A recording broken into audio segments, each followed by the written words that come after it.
ជំរាបសួរក៏ដូចជាសួស្តីទៅកាន់ប្រិយមិត្តដែលស្ដាប់នៅក្នុង Channel នៃទីរឿងខ្មោចរាត្រីទាំងអស់គ្នាហើយវិលមកជួបជាមួយនឹងខ្ញុំបានម្ដងទៀតហើយនៅក្នុងថ្ងៃនេះនិងពេលនេះហើយថ្ងៃនេះគឺខ្ញុំមានរឿងមួយដើម្បីចែករំលែកទៅកាន់ប្រិយមិត្តដែលស្ដាប់ទាំងអស់គ្នាហើយរឿងនោះមានចំណងជើងថាជាន់ពេពេលថាជាន់ពេនេះទាំងអស់គ្នាតែងតែបានស្គាល់និងបានលើហើយពីព្រោះថាជំនឿអស់ហ្នឹងគឺចាស់បុរាណចាស់ជំនាន់មុនគាត់តែងតែធ្វើរហូតដល់សពថ្ងៃហ្នឹងហើយពេលនោះទៀតសោតមានរៀងដូចជារៀងការ៉េ4ជ្រុង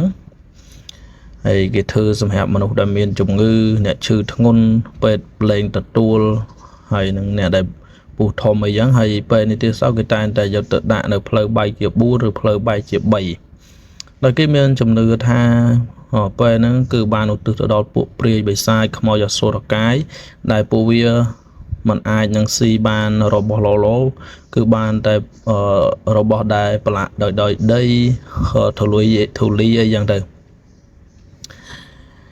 ហើយថ្ងៃមួយហ្នឹងមានអ៊ំប្រុសម្នាក់ដែលគាត់បានទៅកាប់អុសហ្នឹងស្រាប់តែដើរទៅអត់អីទេស្រាប់តែដើរមកវិញកាប់អស់បានហើយត្រឡប់មកផ្ទះវិញហ្នឹងគឺគាត់បានជន់ពេគេគាត់បានពេអ្នកស្រុកដែលបានគាត់ខុសគ្រូខុសម៉អីយ៉ាងនៅខាងព្រៃអីយ៉ាងទៅគាត់ក៏បានយកពេហ្នឹងបញ្ជូនទៅដាក់ព្រៃហ្នឹងដោយគាត់សំអាងថានៅកន្លែងហ្នឹងផុតពីអ្នកភូមិអ្នកស្រុកអីយ៉ាងដាក់ទៅគឺពួកគាត់មិនអាចទៅដល់មិនអាចដើរជន់ទេក៏ប៉ុន្តែនៅថ្ងៃហ្នឹងអ៊ំប្រុសគាត់ទៅកាប់អស់ទៅក៏បាន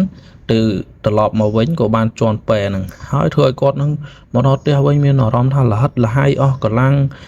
ញ័រធុងកូនឃើញអាការៈឪពុកបែបហ្នឹងហើយ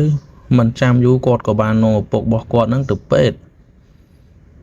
ដោយពេទ្យមើលថាលោកគ្រូពេទ្យអីជួយមើលឪពុកខ្ញុំផងថាគាត់កើតអីបានគាត់មានអាការៈដូចជាអស់កម្លាំងលហិតលហាយម្ល៉េះហើយពេទ្យពិនិត្យទៅគឺអត់ឃើញអាការៈអីទេអ្នកនរគ្នាគឺឃើញសុខភាពសម្ពាធឈាមរបស់គាត់ហ្នឹងដូចជាធម្មតាទេអត់មានជំងឺអីមកបៀតបៀនគាត់ទេប៉ុន្តែអាការៈរបស់គាត់ហ្នឹងធ្វើដូចជាមានជំងឺអីចឹងណាអញ្ចឹងកូនរបស់គាត់ហ្នឹងក៏សូមអនុញ្ញាតពីលោកគ្រូពេទ្យហ្នឹងយកពុកមកវិញហើយយកទៅពេទ្យផ្សេងទៀតដល់ថ្នាក់ទៅដល់ពេទ្យធំពេទ្យអីគេនៅតែឆ្លោះទៅនៅតែអត់ឃើញជំងឺរបស់លោកអ៊ំហ្នឹងដល់យ៉ាងទៅកូនហ្នឹងក៏ដាច់ចិត្តទៅរកគ្រូមើលហើយក៏លោកគ្រូហ្នឹងលោកអ៊ំហ្នឹងគឺគាត់ជាអ្នកខ្លាំងលាក់មុខទៅទៀតគាត់មិនបានបញ្ចេញមុខបញ្ចេញមាត់បញ្ចេញថាគាត់នេះមានអាសនៈប៉ុណ្ណេះគាត់នោះមានអាសនៈប៉ុណ្ណេះទេតើតើអ្នកមានឧបនិស្ស័យជាមួយគាត់ហ្នឹងទើបអាចជួបគាត់នឹងអាចគាត់ជួយស្រាប់តែកូនចៅហ្នឹងដឹងថានៅក្នុងភូមិហ្នឹងមានលោកអ៊ំហ្នឹងគាត់ធ្លាប់ជាអ្នករៀនរបៀនចេះគ្រូចេះម៉អីចឹងទៅគាត់ក៏បានទៅពឹងពាក់ថាលោកអ៊ំអើយជួយកូនចៅផងពីព្រោះថាឪពុករបស់ខ្ញុំហ្នឹងគាត់ដូចជាមានអាការៈមិនដឹងទេ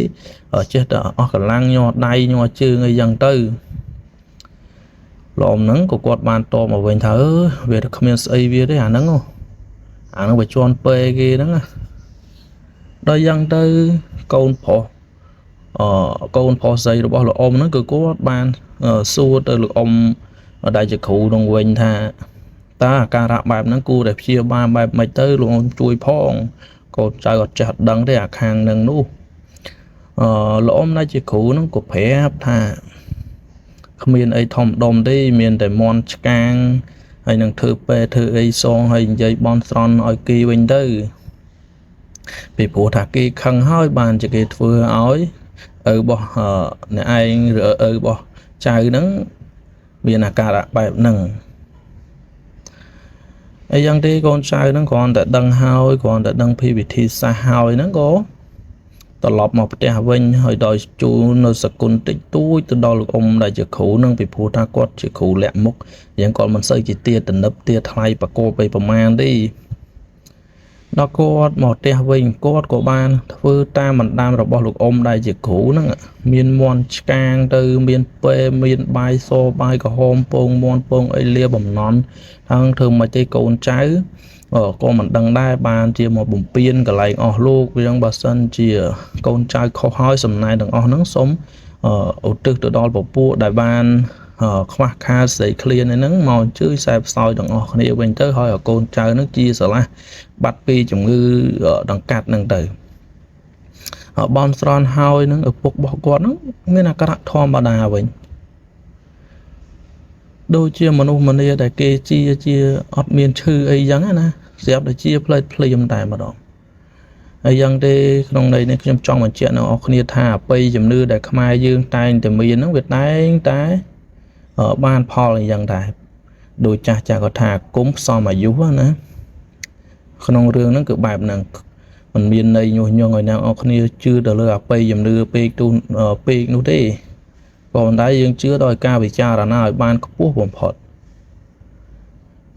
50អីចឹងណាហ្នឹងហើយរឿងហ្នឹងក៏មានតែប៉ុណ្ណឹងដែរដើម្បីចែករំលែកអ្នកគ្នាក្នុងថ្ងៃហ្នឹងហើយលើខុសខាតកន្លែងណាអ្នកគ្នាកាន់ថៃអភ័យអត់ទោសដល់ខ្ញុំផងហើយកុំភ្លេចចុច Subscribe Channel YouTube របស់ខ្ញុំម្នាក់មួយផងដើម្បីខ្ញុំមានកម្លាំងចិត្តនៅមកកើតមេតិកាថ្មីឲ្យអ្នកគ្នាបានស្ដាប់ជារៀងរាល់រាត្រីបាទសូមអរគុណនិងសូមជម្រាបលា